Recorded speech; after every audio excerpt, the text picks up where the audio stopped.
Hello, and welcome to the next episode, Learn, Grow, Do, Repeat with Jamie Totino. So today I'm joined by a person that I met probably about 4 years ago now, three and a half, 4 years ago, and seeing her transition and seeing her journey has been absolutely incredible. Even when we first met you in the personal training space, and had a lot of respect for what you've been able to do, but I think now taking it to a whole new level and what you do is incredible. So she's an embodiment coach specializing helping women to unlock their full potential in both business and their relationships. She's worked with hundreds of women around the world, and she really dives into the principle of everything touches everything, and allows you to embody the full expression of we have it all. Incredible woman. I'm really, really excited to get into this episode with you. We have Casey Warwick. Welcome, Casey. Thank you. I'm excited to be here. Thank you for making the time. Journey. Yeah. Oh, totally. Absolutely. Well, thank you so much. Look, we're going to get stuck straight into rapid fire. So I don't even think I told you we do rapid fire. So this is going to be fun. So basically it's about 21 questions, quick answers. You ready? Yeah, go for it. Let's do it. Favorite song right now? Oh, shit. Hurricane, Luke Combs. Hurricane. Got it. Favorite song to get pumped up to? Domino, Jessie J. Oh, that's a bit of an oldie. Yeah, it's a bit of a real feminine buster, so I love that totally. One. Yeah. Just belt it out loud. Sing along with it. Yeah, definitely. Favorite movie? Coach Carter, actually. Yeah, nice. Good one. Favorite book?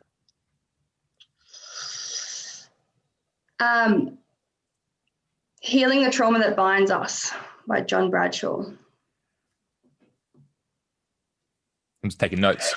Yeah, no, that's okay. Binds us. Cool. Favorite color? Purple. Yeah. Okay. Go-to meal? Definitely at the moment is cheeseburgers. Oh.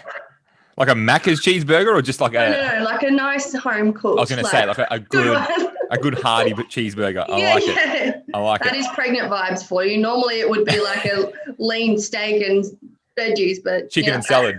Yeah, at the moment it is 100% cheeseburger. I love that. Yeah. Your favorite TV show? New Girl. Okay. First job? KFC. Your biggest celebrity / sporting idol growing up? Ooh, got a few. But I would have to say I loved Andrew Johns as a kid. I was an avid Knights fan. Andrew Johns. I like it. One thing you hate or dislike and you can't say coriander? As in a food? Could be anything. Oh, that's a tough one. Oh man, I don't even know that question. I've never been asked that question before. Welcome to Rapid Fire. Yeah. Overcooked oysters. Oh. Well, overcooked oysters. Well, for those out there who don't know what an overcooked oyster tastes like, how can you tell? It's like it turns into like a rubbery mess. Like it's like I'm talking like Kilpatrick oyster. Have you ever had burnt Kilpatrick oyster? It's just disgusting. It's gross. Well, if anyone ever gives Casey food, make sure it's a well-cooked oyster. Don't give her an overcooked one because she's going to hate you. I'm a bit of a foodie. Yeah, definitely. From my cheeseburger days. I love it. The funniest or craziest thing you've done? I don't know. I've done some weird stuff. But I think the funniest thing was the day when we were in America and I was trying to get a handstand underneath the Golden Gate Bridge while we were drunk, and we were trying to hide the alcohol from the guards that were around there. Doesn't seem like it was such a big thing, but the whole story that led up to that was quite good. Yeah. It's all in the moment. It's one of those things you have to be there. Book or audiobook? Audiobook. 100%. Summer or winter? Ooh, summer. One thing you haven't done yet that you really want to do? Climb Everest. Sum up your mindset in one word. Expanding. Proudest moment personally and proudest moment professionally? Professionally was when I hit a massive milestone financially in my business, knowing that it was successful. in what I viewed it as to be successful at the time. Personally, I think it was the day I found out I was pregnant. Yeah, Amazing. that was pretty huge. Congratulations on that. Well done. Thank you. How exciting. Yeah. Casey, tell us something that no one knows Oh. about you. When I was like 6 months old, I ate a cockroach, and I still don't live that down within my family. So do you take responsibility for that, or are they taking responsibility for that? It's a mixed bag, that one. It's really a mixed bag. I know you're only 6 months, so we might have to let you slide off that one. Oh, I love it. I mean, this whole process of like, you choose everything that you do in your life. So that 6-month-old baby was testing something. Totally aware of what she was doing. Totally aware. She was hungry. Your greatest failure, now you could substitute failure for any word that resonates best with you, that ended up being your best lesson. Oh, okay. It was letting my business slide from an unhealthy relationship.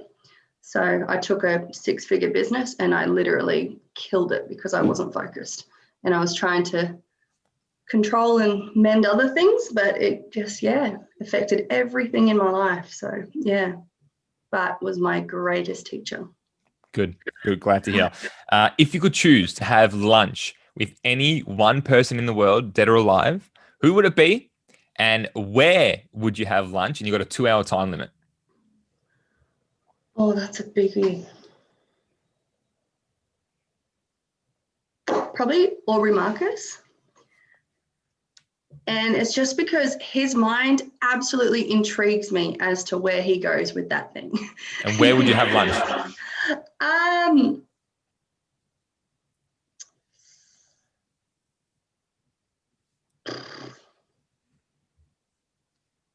Personally, I don't really know.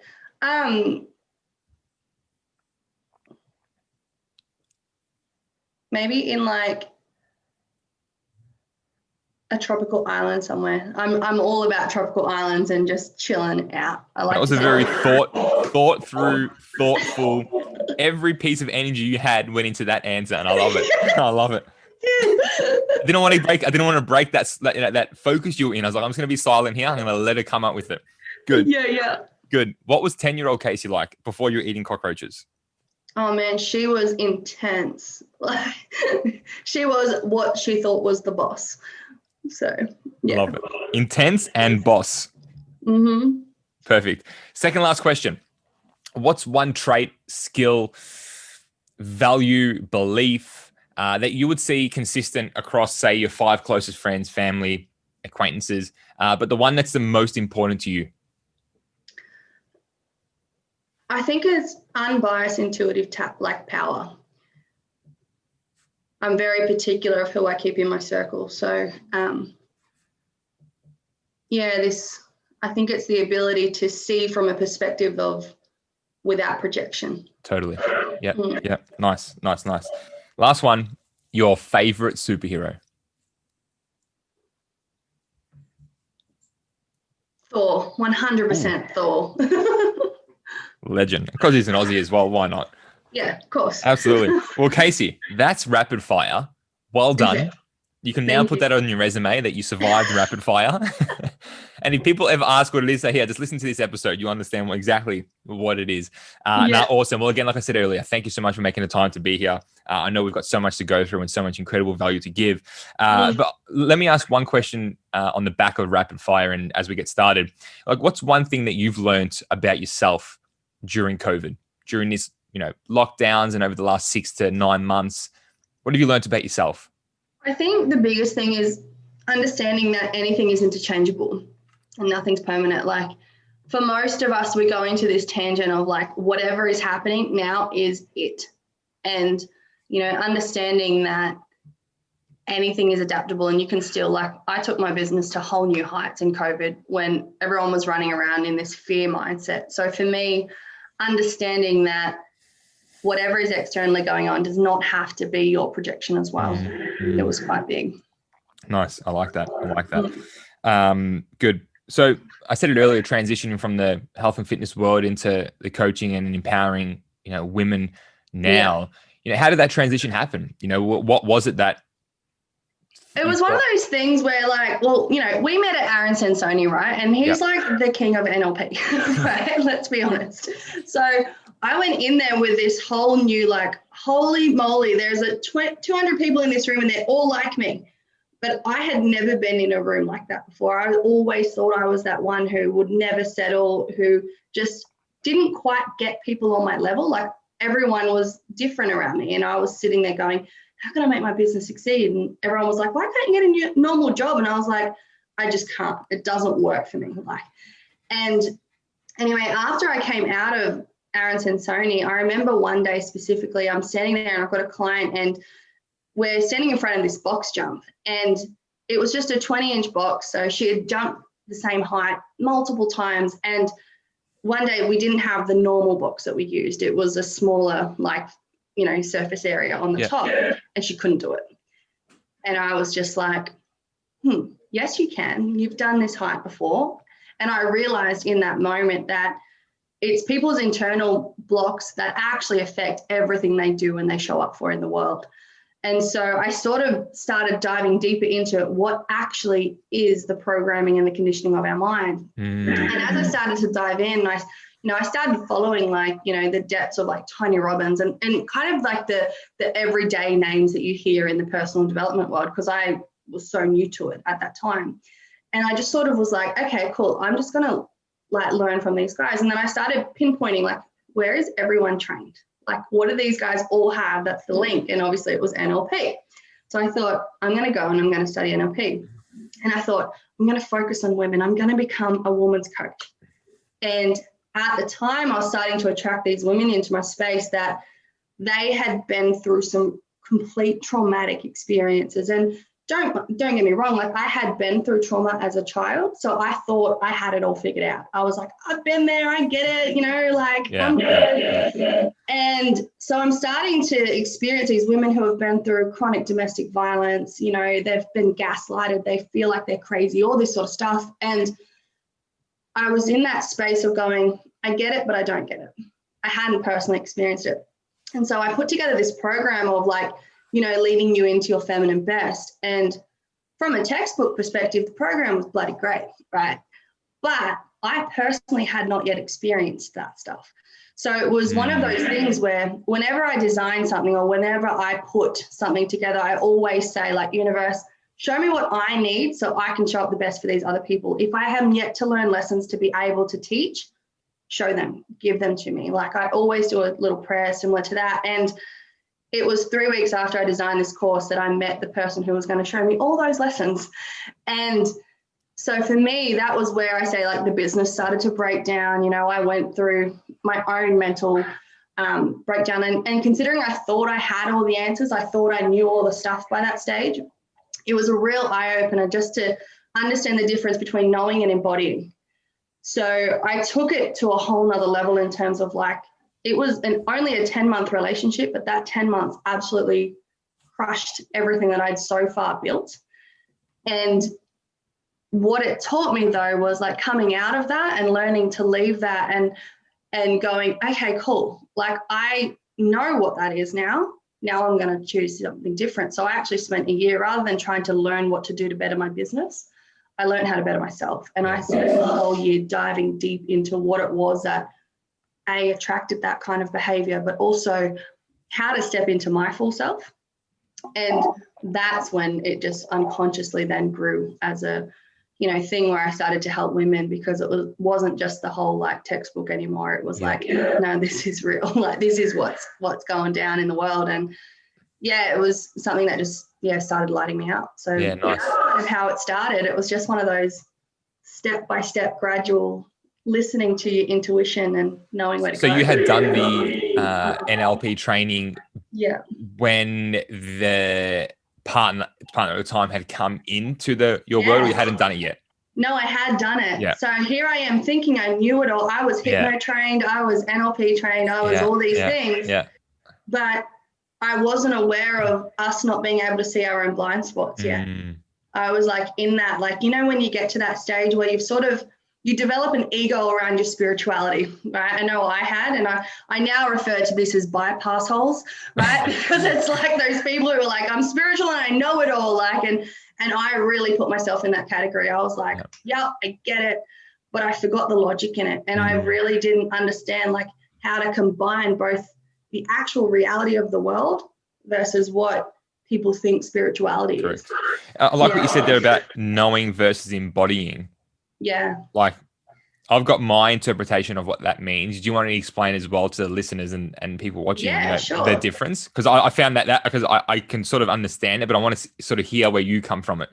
Yeah. So for me, knowing is like anyone can read from a textbook. Anyone can learn. It's like, and you could study how to be a brain surgeon and you could know all the pinpoints, but until you're actually under the pressure, until you feel what the emotional response is, how your fight or flight symptoms respond, how your body actually has a somatic release in that now moment, that is embodiment. Yeah. Like how you actually can come into that state of going, I'm good under pressure.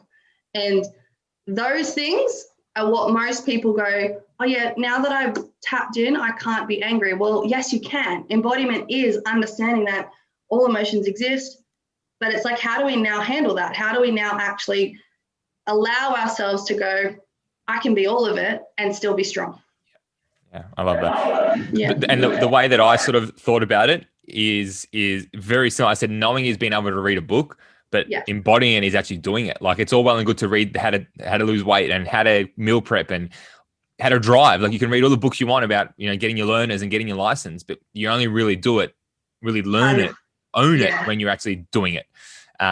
So no, that's awesome. And you start to live into it. It's all well and good to say, I'm all about living healthy and I eat healthy and I do these amazing things, but you don't.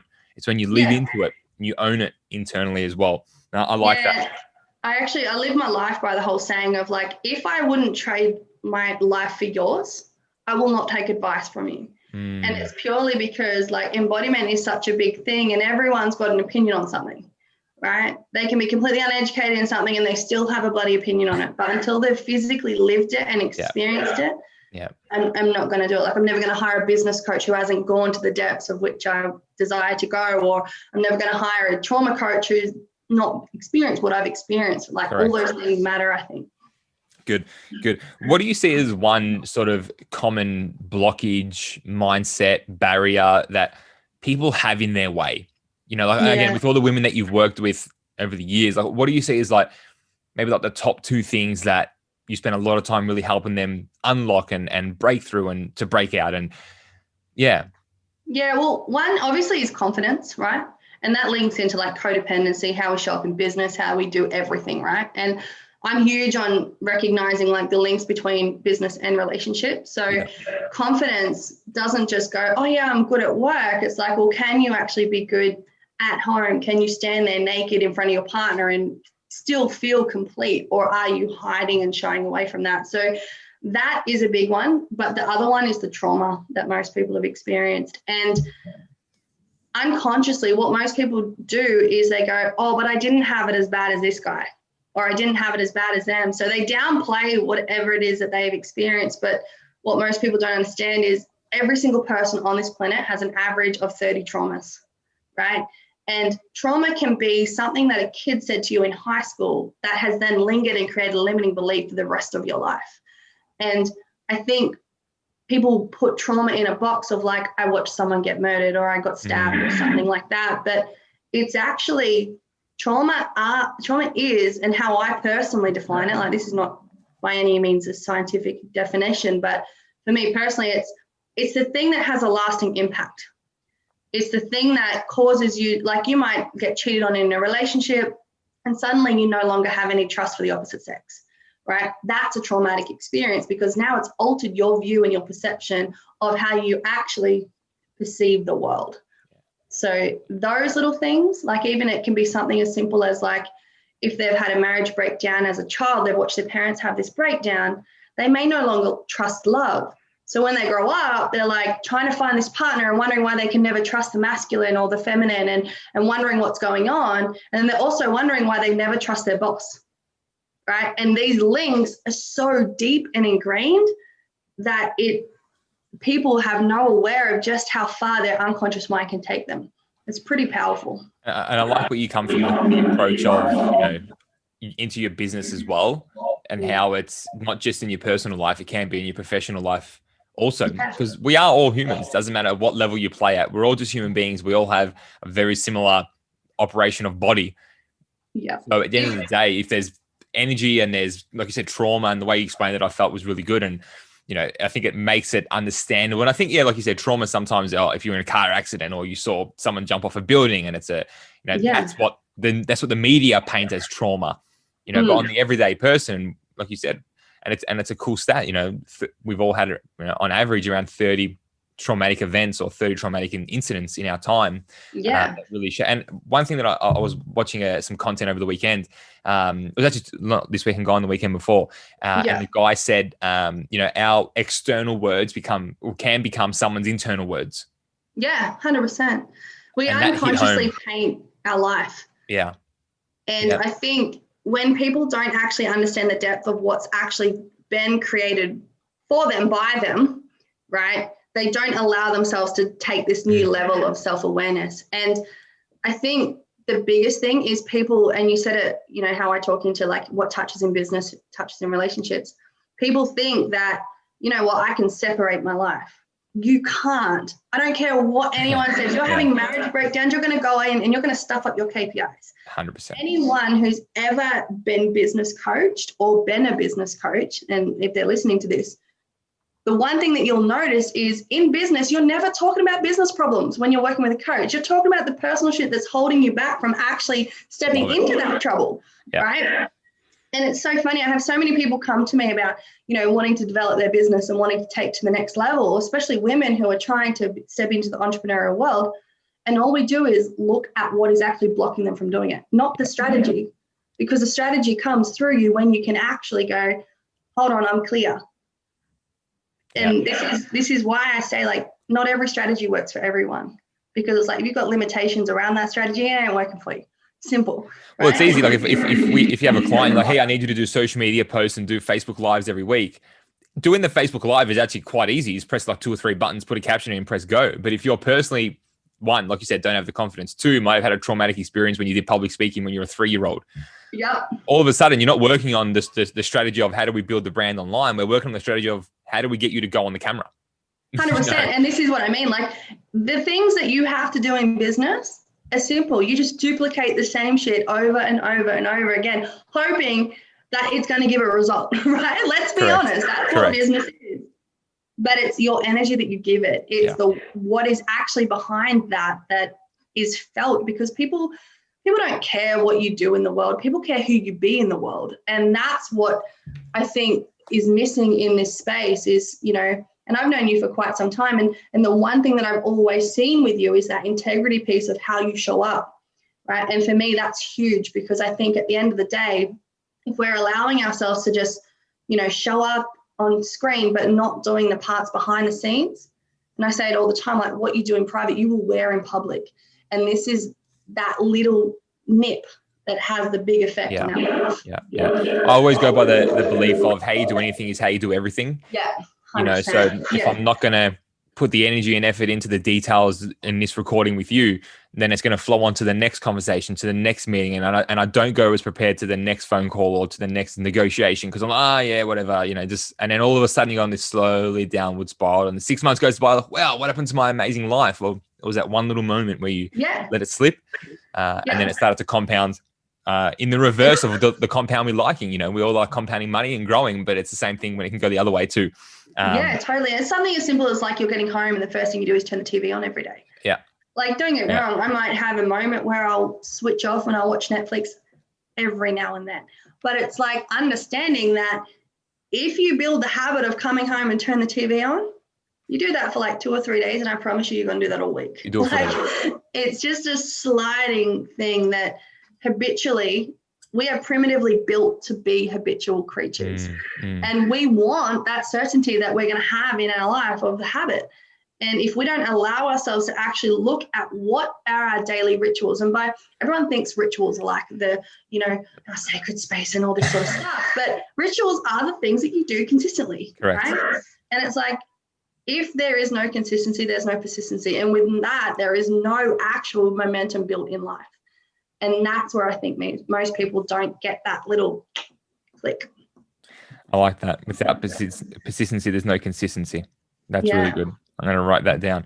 And again, like it all does start to sort of tie. You can see how it all starts to tie together. Like it's not just, one tagline thing. When you dive deeper into it, now we can understand what embodiment really means and what it takes. It's not just saying, oh, embodiment, it's just a nice Instagram word. It's like, let me explain to you in some more depth. I love when and I just want to share this because I find it so funny. Women walk into my work and they're like, oh, you're going to teach me how to self-pleasure and how to dance and all that. It's like, and I'm going to teach you how to go to the depths, because embodiment isn't just like floating around and being this fucking magical fairy. Sorry, am I allowed to swear? Of course you can. Too late now anyway. Like a lot of people think that embodiment is just this big spiritual thing, but it's not. It's logic. It's understanding that in order for you to actually be in touch with that spiritual side, it needs discipline. Yeah. Like I see a lot of, and men, like they trying to tap into their feminine side at the moment as well, but for a lot of women, they go, I want that feminine flow in business, right? And I'm just like, yes, but you can't have it without understanding that it needs discipline, that it needs masculine energy, that it needs that part of you that is willing to just go and get it. Like you can't build a business fucking dancing. You just can't do it. And this is the part where people go, hold on a second, she's actually a bit of a hard ass. It's like, yes, and I know when to be soft. Like that's the embodiment piece of, allowing yourself to really, really go, can I be seen in all of it? Good. And I love that. Again, like you said earlier, it's the embodiment is knowing when to turn it on and when to turn it off and how invested to be, how much energy to give it. Like you still need to turn up. But sometimes, like you need to chill out. Sometimes you need to go hard. You need to get that, cool, we're going to make 5-10 phone calls around and we're going to crush it or whatever it may be. So it's all about knowing when to do that. If someone out there listening or watching is like, okay, cool, going back on the trauma topic, how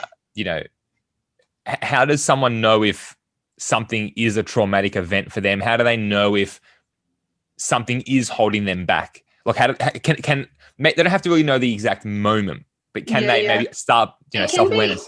It can be a simple question that you find yourself asking. Like the things that I say to people is like, what are the constant questions that are in your mind? If it's like even something as simple as, can I really do this? Like that question indicates to me that there's something holding you back. And it's like, yes, we're all built with that little bit of fear, which is primitive. We need that. We need to be able to recognize when we're in danger, right? Exactly right. But we have been so ingrained through society to fear the unknown, right? That we are not allowing ourselves to actually go, what if? And so the one thing that I see, if people are asking themselves questions that are limiting themselves in any way, this is usually when it's something that's deeper, okay? And it can be something as if like, for example, you might be that person who constantly attracts, horrible relationships, right? It's time, like when you start to look at the cycles in your life, you'll see if there's actually a trauma response. It might even seem good. You might just go, I just can't find the one.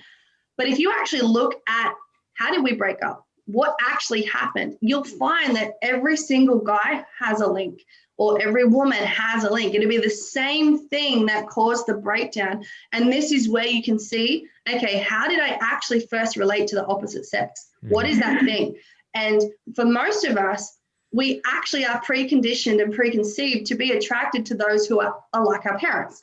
It is scientifically proven because that's our safety mechanism. That's our safety survival response. And unfortunately, there's a lot of people in the world who had shitty parents. Let's be honest, right? So we're then attracted to these people who have these characteristics that we actually don't want, but our unconscious mind taps in to attract that in.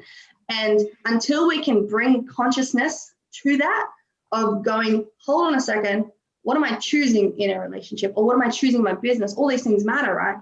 That's when we can start to shift it, because for most of us, we go, oh yeah, they're hot, I'll go on a date with them. But it's like, hold on, can I build with them?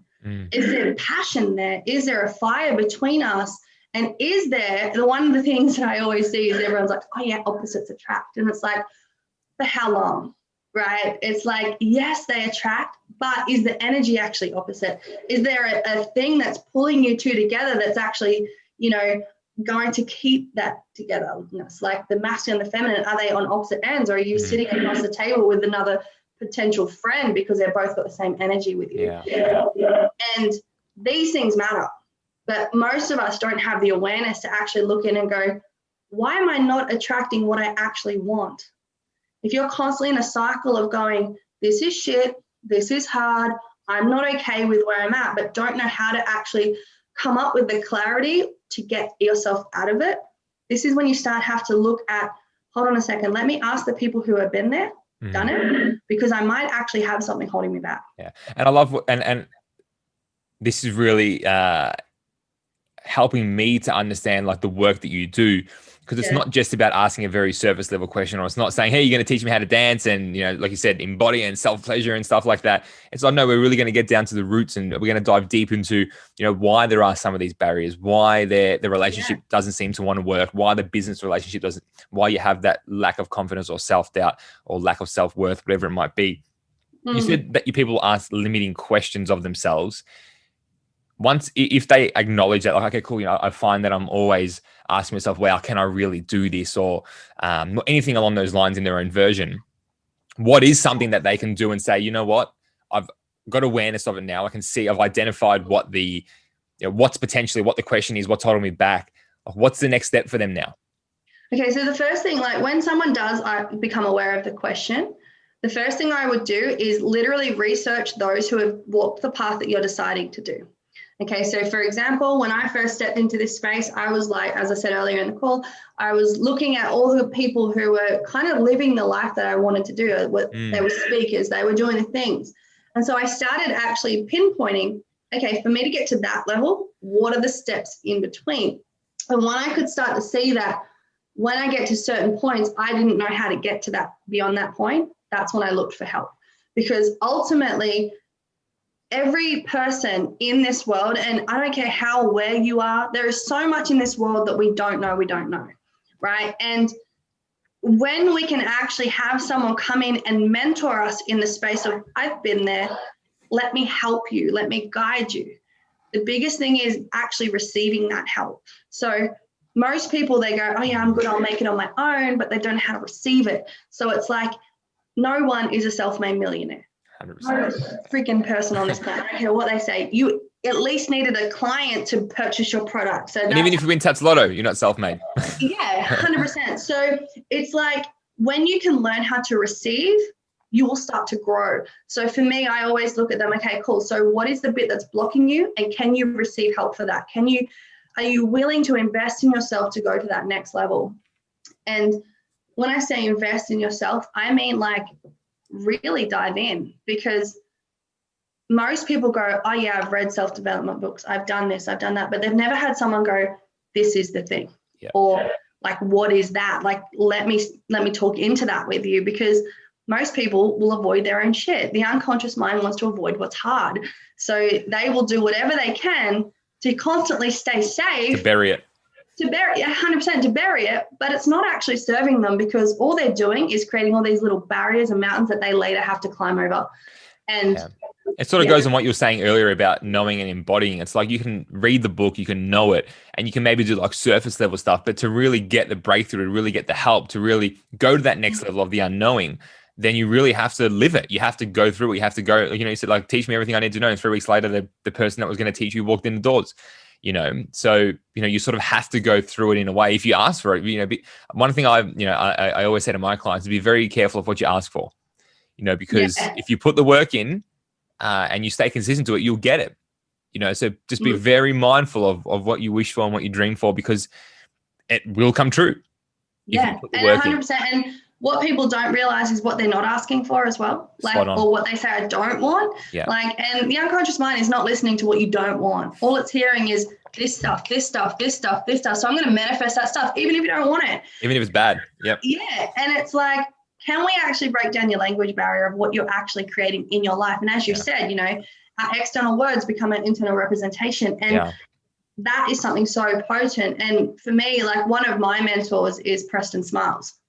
And I don't know if you know him, but I went through this phase where I was like trying to find the people who really know that thing, that like thing. And I was like, I went to one of his workshops and he tore me to shreds. I mean, like in front of 120 people, he's just like, he said something about the way that I led. He's like, where were you leading them? Off a fucking cliff?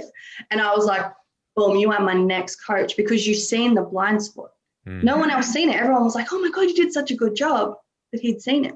And that's the beauty of having someone who can hold you in the highest regard, because most people think that when someone shows you the blind spot, they're nitpicking or they're having a go at you. But if you ever get given a phrase or something that's come at you and you're going, well, fuck you, that's where your work is, right? And until you can sit there and receive it and go, yeah, okay, I can see that. Or even not even like knowing that you don't register with that in your body, rather than being like, well, fuck you, how dare you put me in that? Just being going, actually, that's your stuff, not mine. Like, that's the embodiment piece. And again, a lot of the time, it's the stuff that you're resisting is probably the stuff that you need to actually be doing to achieve the success you want. And if it's consistently coming up for someone. Totally. Have you ever read The Surrender Experiment? No. It's, I can't remember who's the author, but it's a beautiful book. And he talks about basically, it's just his life story of how every time he resisted something, he went into it. And he built his entire life. And now he helps men all over the world.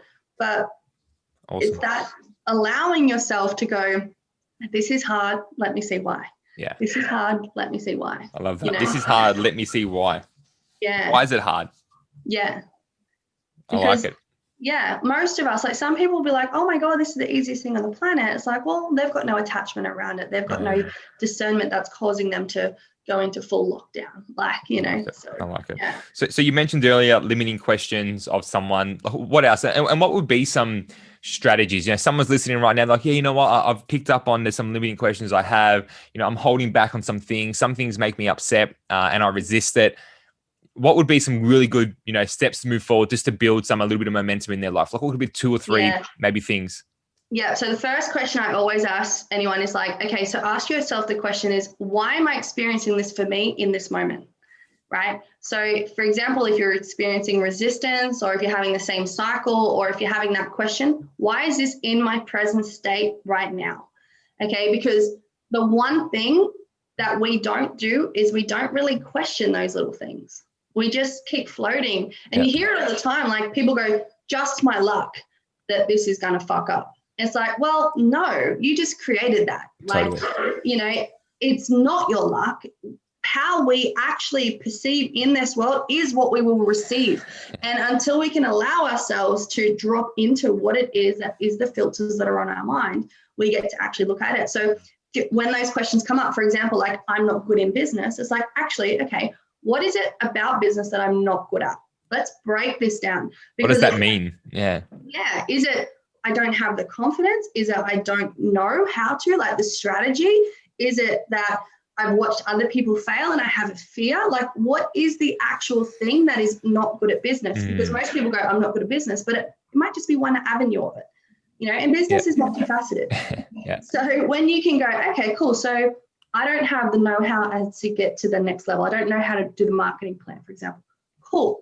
That's where your work is. Hire someone who can give you the tools. Or if it's a trauma-based thing, you're like, cool, I'm going to hire a coach to help me get over this particular thing. Get through it. Cool. Yeah. So the first one, why am I experiencing and going through this? What else? So why am I experiencing it? Second one, what is it specifically that's holding me back? And then I think really allowing yourself just to drop in to like, is this real or is this imaginary?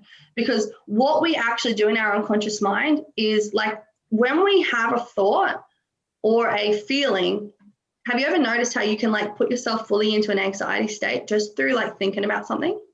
So our mind doesn't know what's real, whether we think it or whether we're actually experiencing it. So allowing ourselves to actually control what we feed our mind is huge, because if we go, oh, you know, my partner's going to cheat on me, and they've never cheated on you and you've never been in that experience, like you will anxiety through the roof. You'll put yourself in a state where you think your relationship's going to break down and then you'll manifest it, right? Yeah. So it's like, okay, cool. So how can I just drop out of that? It's just quickly asking yourself, is this reality or have I made this story up? Because for me, with a lot of my clients, like I can be quite brutal sometimes. I'm like, is this real or a story? And the stories often we let them define us when it's not actually reality, right? Like the story that you're telling yourself will create the life that you desire. And if you tell yourself long enough, you start to believe it. And then, like I said, if you start to believe it, you start to manifest it and you start to create it. And you'll be like, I told you so. It was something that happened 25 years ago. And this happened, but I made it into this whole thing. And yeah. And like, I just want to talk into manifestation for a second, because a lot of people, they think manifestation is a bullshit thing or whatever it may be. But the way that it actually scientifically works is we've got a reticular activation system in our mind. So what we constantly focus on, that thing will look for what you're focusing on. So you will unconsciously create opportunity toward the thing that you've been focusing on, even if it's something you don't want. And that's what I think people don't really get that point of. So for example, if you're going, I can't do business, I can't do business, I can't do business, you're going to create every opportunity to get in your way that proves you can't do business. So it's like actually looking at, like, if you have not got the life that you want, you haven't asked enough questions. That's exactly the way that I see it. And it's just about knowing, like, who do I ask, or who will know the question to ask the next person? And that's what I always, like, that would be the third step, 100%. It's like, who do I ask, or who knows who I can ask? Because everything that you need in your life is within 5 people, right? This person might know this person. That person might know the next person. And until we can actually go, holy fuck, that 6 degrees of separation is real. Totally. That's when we can actually start. And I think now with social media, it's probably even, probably less. Like, you can reach out to anyone in the world almost. You're probably only 1 or 2 points of contact away, Yeah. It doesn't matter where you are. Yeah. And which is good. Like, if you can use it to your abilities, like there's in a way, like there really does become no excuses. Like, if you have a blind spot or there's something that you don't know, you can research the best person in the world to do that, to help you with it. And you can email, phone call, Instagram message, anyone. Yeah. As long as they've got an account.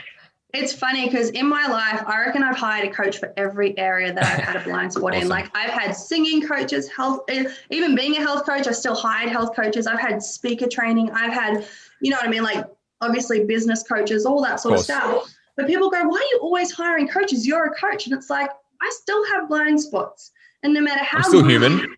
Yeah. Like, no matter how good you get, you're still going to have shit. Like, I'm a relationship coach ultimately underneath all of that stuff. I still have someone who helps me navigate in my relationship because I can't see my own shit. And it's when we can actually realize that as humans, we get to overcome our blocks. What do you think how did you develop that mindset to, like you mentioned it there, always be investing in yourself and having coaches for everything you do, and taking that little bit, did it take time to get to that stage, or were you always like that? Yeah, I remember when I first studied to be a personal trainer, I was like, because I was with someone else at the time, and he hated that I was spending money on education, right? Like, it was we were both come out of the military. We both didn't want to have to invest in ourselves. So it was one of those situations where I was like, I was sick of, because I was now civilian, I felt like I was getting nowhere. And I was like, I know I have to invest in myself. And this course was only like, I think it was $4.5 grand. And anyway, we ended up having a full breakdown in the relationship, almost broke up over it. And I went behind his back and I got a loan to get the course. And for me, in my head, I was going, I'm never investing in myself again. That was so stressful. I had all these stories around investing in myself. So it was something that I was like, no, I've done it now. I've paid the money. I've got the call, like the thing that I want to do now. I don't need anything else. And then I found out every year of being a personal trainer, you had to hit a certain amount of points to be still qualified, right? And so I was like, oh, so I'm going to have to keep investing in myself. But when I started actually understanding that how we learn has a big impact on what it is. So for me, I am dyslexic. You put a book in front of me and it's not going to work. Like, I can, like some of the most successful people I've met are, but most people, me, prior to understanding how my learning language worked, I would have gone, I can't study because I can't read, but finding audio and, YouTube and stuff like that really helped me. But it was one of those things where it was like, as I started to, really want to dive into personal training, I knew that there was just so much I didn't know. And I was watching these people and I was like, I am so fucking good at what I do. Like, I put my hat on, like, obviously I'm not a personal trainer anymore, but the stuff that I know, I was in my mind going, these people know half of what I know and they're doing way more. So what is it? Like, and that's where I started to learn that if I actually want to do something with myself, I have to be willing to go to that next level. And it was actually Aaron Sansoni that sort of flicked that switch for me.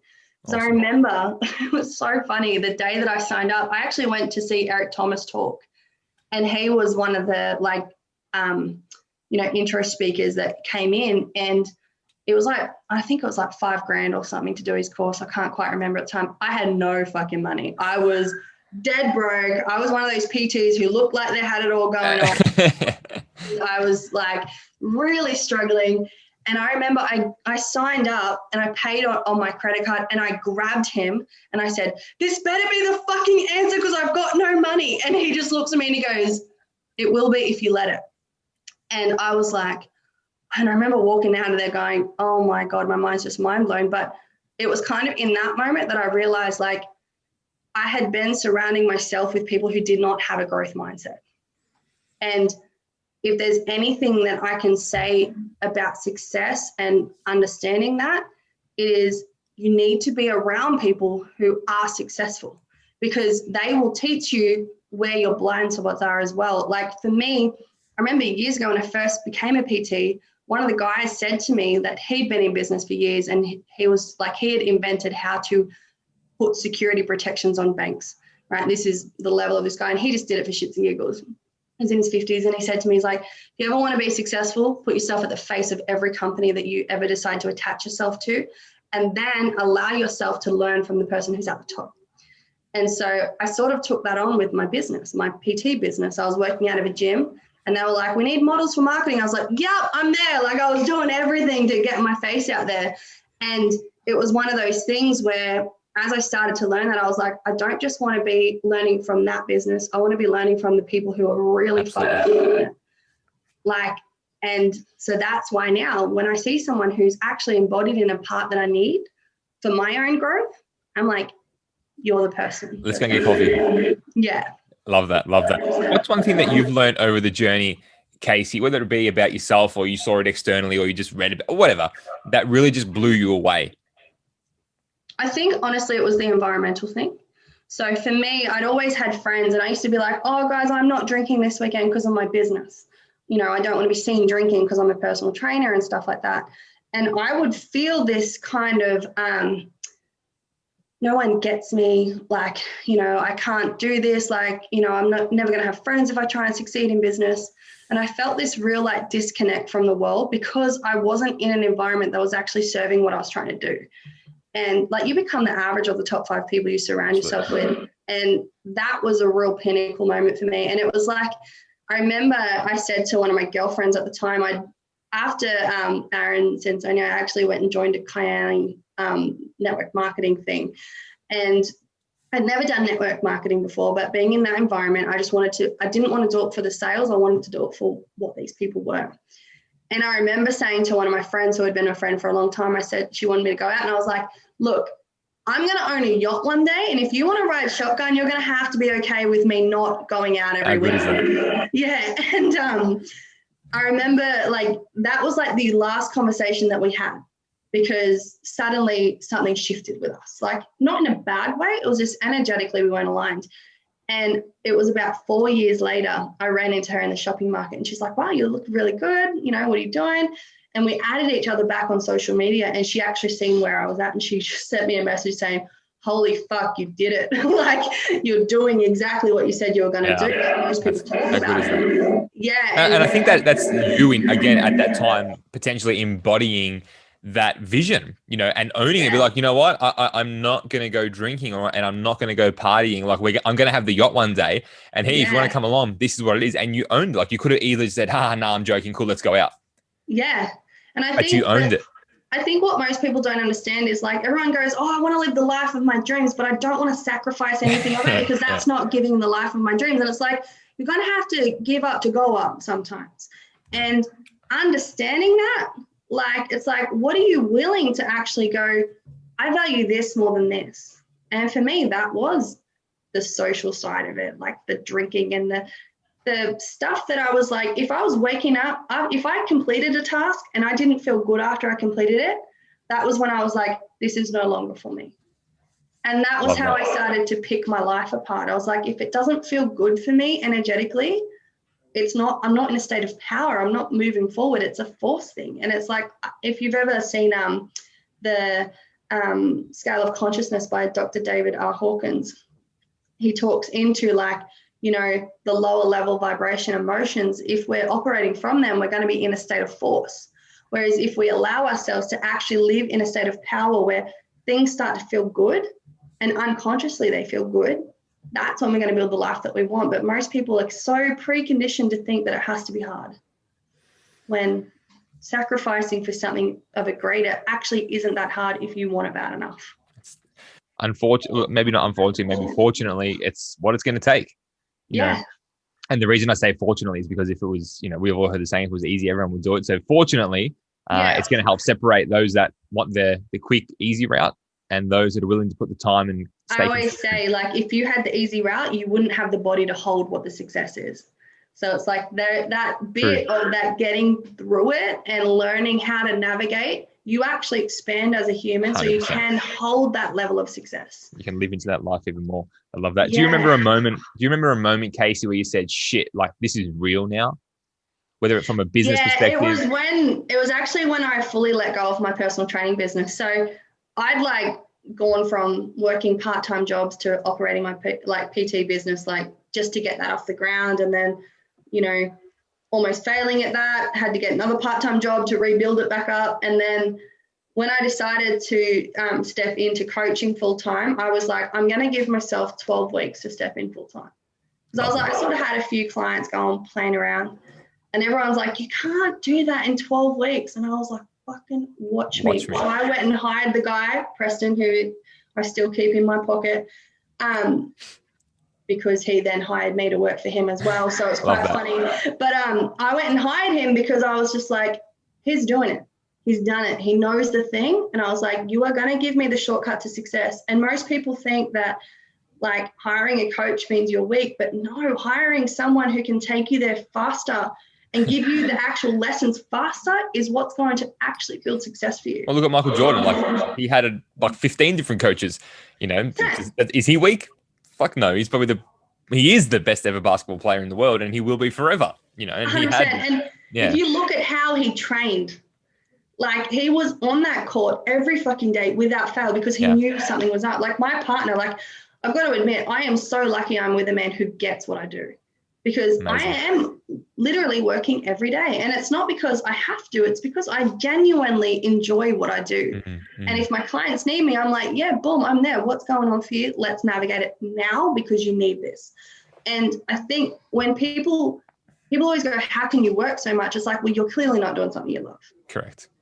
Like if you're having that mindset of going, oh, you know, I don't want to go to work today. It's like, that's the little calling that you needed. Like listen to that stuff. Yeah, don't bury it. Yeah, if it doesn't feel good, find out what does. Like you could clear your trauma and go back to work and it might suddenly start feeling good for you. But until you actually know what's real there, please don't judge another person for committing to excellence. Good. I love that. Second last question, Casey, as we start to, you know, and this has been incredible. I've honestly lost track of time and I've gone off a lot of the questions I had, so I'm like gonna have to scrap a few, but I'm gonna make sure I get the really important ones out. Yeah. What makes you, in a way, you know, what separates you from the rest? Like, why have you been successful? Like, I'm sure, you know, even at that event, there was 200 people. You've been to tons of events. There's hundreds of people. It's probably been thousands of people that are in the events that you've been to. You know, why have you gone out and really made this work? Not about what makes you special, but like, why have you? I get what you're saying. I think it's because I don't fluff around about what's real. I see a lot of coaches in this industry going, oh, if you want the most perfect life, this is what you have to do. And you have to meditate and you have to do all this shit. And it's like, let's actually get real about what's real for you. Some people don't fucking like meditating, right? So like, yes, whilst I firmly believe in that, I love meditation. It's a part of my practice. I'm going to have to slowly build some people into that. I'm going to have to show them how to actually come into that. And I think I talk into what's real online. I'm not here just going, here, look at my perfect life. It's like, well, no, I've got shit too. I'm still navigating. I am human.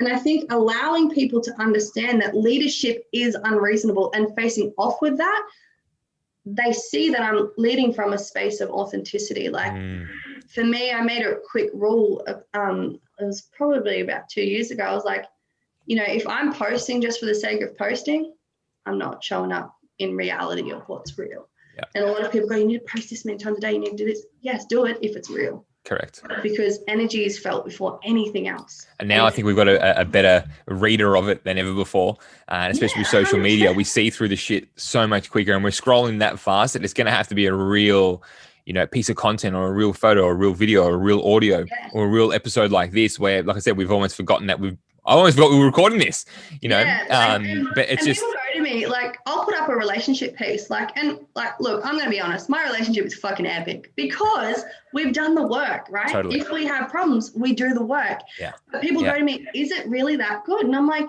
yeah, it is, because we actually try and invest in ourselves with it. Like, we don't just suddenly wake up and go, oh, we're perfect today. Like, if we've got issues, we're like, what's actually going on here? That's what makes, you know, and that's what I talk into. It's good. I'm not here to sugarcoat anything in this world because there's enough people that do that. Do that already. No, good, good. Last question for you, Casey. What was something that someone said to you, something that you heard, something that you read, but something that's really stuck with you, whether it's a saying or a motivational quote, or even something like, you know, we said earlier about the questions that you ask yourself, like, is there something that you always say to yourself when it gets hard Yeah, I think this comes back to years ago. I was working for Audi, the car dealership. I'd been poached from BMW. I was one of the best in Australia. And I was like, thought I was fucking killing it, right? And I was like 23. I was like over 100 grand bringing in, driving a TT. I was doing the thing. And I got fired, right? And I got fired because I had said the wrong thing to the boss. Me being me, I had said something that just triggered him, and it was kind of disrespectful, like, I will admit that now, but at the same time it was also something that I personally felt he needed to hear in regards to his relationship, because I was hearing him say certain things and I was like, well, this is why she's done that. And anyway, next day I got fired and I walked in to get like just a job at a cafe, because that was when I decided I was going to build my PT business. That's what made me build my PT business. And I thought, I'm just going to work at a cafe until I build my business. That's my thing. So I walked into this interview as such. Like, I went in there to hand him my resume and he goes, look, let's have a chat now. I was like, sweet. And he goes, why are you here? And I said, look, I want a job that I can work with building a business with. Like, I want something that's a bit flexible, you know, I can put my clients around it, blah, blah, blah. And then he said to me, he's like, so why is it you want to become a personal trainer? And as soon as I started talking about myself, he goes, stop right there. And I was like, what? And he goes, you lost me the minute you started talking about yourself. And I said, what do you mean? And he goes, you were so confident talking about everyone else that the minute you spoke about yourself, you couldn't back yourself. And that is something that I find really, really in depth. And personally, this is not for you, because you need to work on yourself in this time. And I was just like, I walked out of there going, this fucking guy know who I am. I'm the most confident person. So triggered, right? But then a couple of days later, I realized what he actually meant. I wasn't backing myself in my business. I wasn't. And hearing that, though, became the pinnacle and the backbone of everything that I do in life. Because it's like, how cool is that, though, that a cafe owner who, you know, taken 5 minutes, 10 minutes to have an interview with you, left a mark or in a positive. In that meeting, he actually said something like, there will be 3 defining moments in your life that shape who you are. And that moment was one of those. And he became one of my biggest mentors. When I started my business and I started, you know, really getting into the depths of it, I went to that cafe and I sat at that cafe. And it was 3 years later when I'd finally hit like 6 figures and thought I was killing it. You know, I was like, I went back and I thanked him for that conversation. And he was like, I'm so fucking proud of you. Like, you know, you did it. And most people, they take that and they you know, go, oh, you know, this is shit, blah, blah, blah. Who's he think he is? Yeah. I asked my question, why did that just happen for me? You know, and that was what was able to just really shift it. And that's been a question I've asked my entire life. Like, even before I knew what I knew, I was always like, this is happening for a reason. What is it? You know, and I think when we can tap into that intuitive side of us, because for me, I used to think my intuition was crazy. But every time I went against it, I was like, fuck, I should have listened, you know? And so when I start to learn to become friends with it and really worked in on it, everything just excelled. Doors opened up. No, I love that. I love that. Well, Casey, this has been absolutely incredible. I got tons and tons and tons of notes myself. There's lots of great little one-liners and great little takeaways for people as well. And I know that this one will cut through to some people, and I hope it does. I hope it brings up awareness to them, and I hope it brings up a few things that, well, I need to address. Yeah. And allow that unlocking process to happen and start, and it does start from within with the individual. So, hey, Casey, where's the best spot for someone to, watch more of what you do, hear from you, listen to you, see some of your content? Beautiful. So you can find me on YouTube, Facebook, LinkedIn, Instagram. So Instagram is at Casey Warwick. There's no Y in my name. But everything else is Casey Warwick. And my website actually launches on Thursday. I've just had it whole refurbished and everything. So it's www.casewarwick.com.au. So that'll have the links to all my podcasts, all that sort of stuff on there as well. So, yeah, good. I'll put all that in the show notes for everyone as well to reach out to. So if you're listening, just head there now and you'll be able to link through to see Casey's stuff. But again, Casey, this has been fun. This has been really fun. Thank you so much. I'm glad we were able to make this happen and we'll get this great content out for the people. But again, thank you for your time. I really appreciate it. And everyone else out there listening or watching us, I'll catch you on the next episode. Bye for now. Thank you so much, Jamie. Thank you.